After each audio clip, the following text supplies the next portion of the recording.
नमस्कार दोस्तों, स्वागत है हमारे यूट्यूब चैनल समृद्धि में। कैसे हैं दोस्तों आप सब? आपकी कोई भी समस्या हो कमेंट बॉक्स में लिख करके पूछिए। निश्चित रूप से हम आप लोगों को आपकी समस्या का समाधान जल्द से जल्द बताएंगे। दोस्तों आज मैं बात कर रही थी कलयुग के प्रत्यक्ष देवता हनुमान जी, जो कि श्री राम जी के भी संकट काटे थे। आज मैं उनके बारे में बात करूंगी कि कौन कौन सी चीज़ें उनको इस कलयुग में अत्यंत प्रिय हैं। कहा जाता है कि हनुमान जी ही एक ऐसे देवता हैं जो प्रत्यक्ष कलयुग के प्रत्यक्ष देवता हैं। यदि आप उनको किसी भी संकट में मन से याद करें तो मन की गति से चलने वाले वो देव हैं। वहाँ किसी न किसी रूप में वो प्रकट होकर के आपकी सहायता जरूर करेंगे और मैंने इसका प्रमाण भी देखा है। जिन लोगों ने मन से, कर्म से, तन से और इष्ट देव अपना माना है हनुमान जी को, और निश्चित रूप से वो उनके पूजा पाठ में लीन है। देखिए, सबसे पहले तो उनके भक्तों को ब्रह्मचर्य का पालन करते हुए शुद्ध साफ से पूजा करना चाहिए और झूठ नहीं बोलना चाहिए। आप लोगों ने सुंदरकांड का एक चौपाई सुना होगा, निर्मल मन जो सो मोहि पाया, मोहि कपट छिद्र न भागा। कहा जाता है कि उनको ऐसे लोग एकदम प्रिय नहीं है जो लोग झूठ बोलें, किसी से ईर्ष्या करें, द्वेष करें। इसलिए उनकी यदि आप लोग पूजा कीजिएगा या फिर से मेरे द्वारा बताया गया उपाय पूजा पाठ जाकर मंदिर में कीजिएगा, तो एक चीज़ अपने जीवन से त्याग दीजिएगा कि कभी भी लोगों से ईर्ष्या करना, अपमान करना, अपने से छोटे लोगों को सताना, ये सब कार्य आप जीवन से त्याग दीजिएगा। क्योंकि हम नहीं देखेंगे, लेकिन हनुमान जी आपकी सारे काम देखेंगे, इसलिए आपकी पूजा हो सकता है फलीभूत भी ना हो। इसलिए किसी भी हनुमान जी का उपाय करते हुए या फिर हनुमान जी की पूजा यदि आप लोग कर रहे हैं, तो ये सब चीज़ें आप लोग अपने जीवन से बिल्कुल त्याग दीजिएगा। अब चलिए मैं आप लोग को बताती हूँ कि क्या-क्या चीज़ें हैं जो उनको अत्यंत प्रिय हैं। देखिए, जो भी धार्मिक पुस्तकें कही जाती हैं, हनुमान चालीसा हो या फिर बजरंग बाण का पाठ हो, रामायण हो, सुंदरकांड हो, ये 4 चीज़ें जो कही जाती हैं, इनकी एक-एक चौपाई सिद्ध की गई है। कहा जाता है कि आप लोग इधर-उधर मंत्र जाप करते हैं, यदि एक-एक चौपाई का 108 बार जाप करने लगें, तो सोचिए कि आपके जीवन में क्या हो जाएगा, क्या परिवर्तन हो जाएगा। तो इन सब की एक-एक लाइन यदि आप लोग को कभी जीवन में मन करे कि हमको किसी चीज़ का जाप करना है, तो कुछ मत कीजिए, इसमें से कोई एक चौपाई उठा लीजिए। जैसे कि जब रामायण होता है दोस्तों, तो उस किस कोई भी 2 लाइन का एक दोहा उठाया जाता है और उसको बार-बार रामायण में बोला जाता है। जब दोहा बोला जाता है, तो वही दोहा बोला जाता है। क्यों बोला जाता है? क्योंकि अपने दिमाग के अनुसार जिसको लगता है कि ये दोहा अच्छा रहेगा, बार-बार बोला जाएगा, तो यहाँ श्री राम प्रसन्न होंगे, हनुमान जी आएँगे। तो उसी तरह से एक दोहा ले लीजिए जो आपके जीवन में लगे कठिनाई है, या फिर से ऐसे बहुत सारे दोहे हैं कठिनाई के लिए, बीमारी के लिए, या फिर से कष्ट काटने के लिए, आर्थिक समस्या के लिए, बहुत सारे ऐसे दोहे हैं। एक दोहा उठा लीजिए, उसी का 108 बार रोज़ जाप कीजिए, निश्चित रूप से आपका जीवन बदल जाएगा। कोई आप लोग को मंत्र की ज़रूरत नहीं, क्योंकि इन सब पुस्तकों की एक-एक लाइन सिद्ध की गई है। आज मैं आप लोग को आप ही के जीवन को बदलने के लिए, भाग्य बदलने के लिए, आपकी समस्या को ख़त्म करने के लिए एक उपाय बताऊँगी, जो ध्यान से सुनिएगा दोस्तों, वीडियो स्किप मत कीजिएगा। यदि वास्तविक रूप से आप अपने जीवन में परेशान हैं, तो निश्चित रूप से कलयुग के प्रत्यक्ष देवता हैं।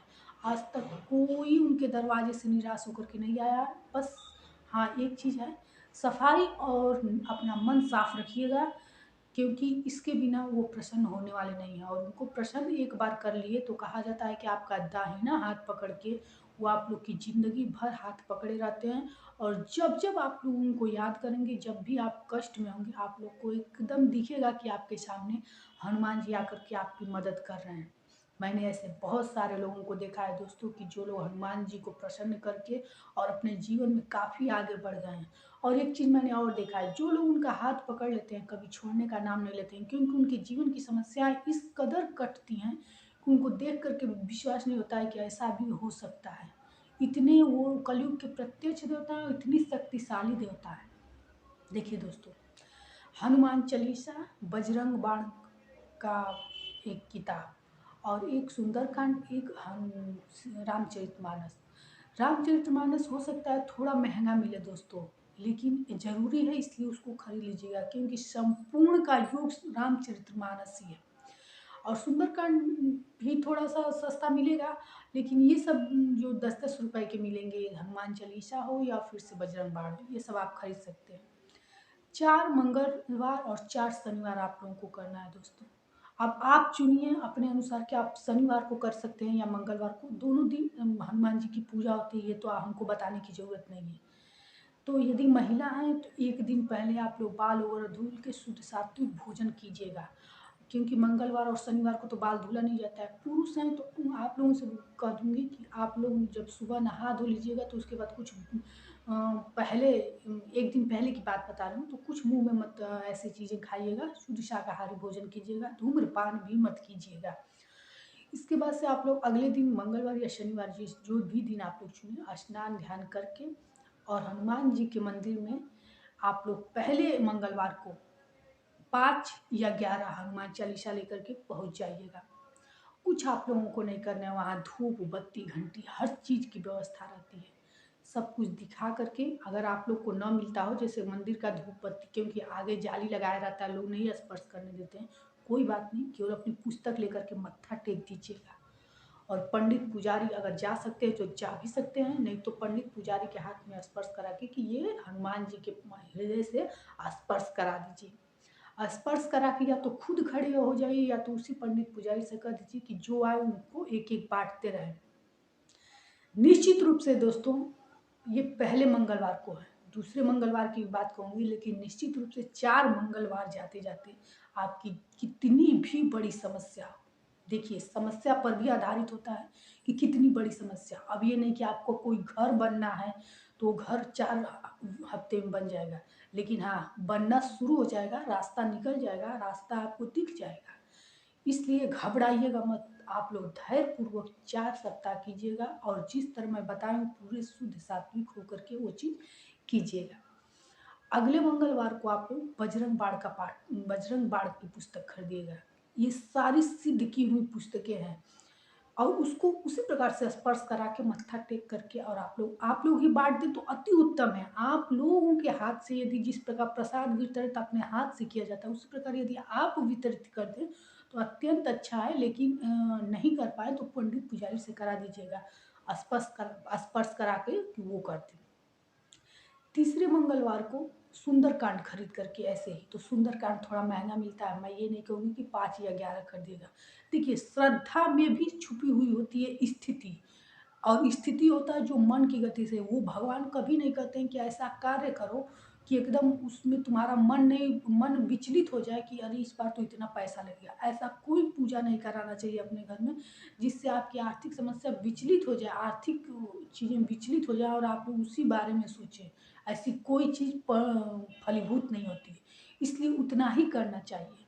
लेकिन 2 आप लोग सुंदरकांड ज़रूर खरीदिएगा, 2 खरीद करके और आप लोग स्पर्श करा के इसी प्रकार दे दीजिएगा। अब लास्ट में आया रामचरितमानस। ये थोड़ा महँगा पड़ेगा दोस्तों, लेकिन कभी भी आप लोग देखते हैं कि एक अगरबत्ती, एक कोई चीज़ नहीं किया जाता है। इसलिए 2 रामचरितमानस आप लोगों को किसी भी प्रकार से खरीदना पड़ेगा। छोटा खरीदिए, बड़ा खरीदिए, इसमें कोई आप लोगों को बाधा नहीं। लेकिन खरीद करके और उस बार आप लोग चमेली के तेल और पीले सिंदूर का चोला ज़रूर चढ़ाइएगा। जब चौथे मंगलवार को जाइएगा तो चमेली के तेल और पीले सिंदूर का चोला चढ़ा करके और ये रामायण स्पर्श करके आप लोग सवा पाव जो लड्डू होते हैं, जिसको बूंदी के लड्डू बोला जाता है, पीला रहता है, उसके साथ आप लोग चढ़ा करके और ये चीज़ किसी को दीजिएगा। 4 मंगलवार जाते-जाते यदि आपकी मनोकामना नहीं पूरी हुई तो फिर आप बताइएगा। हनुमान जी के दरवाजे से कोई ऐसा व्यक्ति है ही नहीं दोस्तों कि जो कि खाली लौटे। तो दोस्तों समृद्धि की वीडियो आप लोग को कैसी लगती है? हर शुद्ध सात्विक जानकारी समृद्धि आप लोग को देती है। इसके लिए आप लोग चैनल को सब्सक्राइब किया कीजिए। आप लोग से रिक्वेस्ट है कि वीडियो पूरा देखा कीजिए और अच्छा लगे तो एक लाइक किया कीजिए। और ऐसे शुद्ध सात्विक जानकारी पाने के लिए चैनल को निश्चित रूप से सब्सक्राइब कीजिए दोस्तों। फिर मिलेंगे एक ऐसी नई वीडियो के साथ। आप लोग की कोई समस्या हो तो कमेंट बॉक्स में लिख करके पूछिए। जैसे ही समय मिलेगा मैं आप लोगों को आपकी समस्या का समाधान बताऊँगी। जय श्री राम।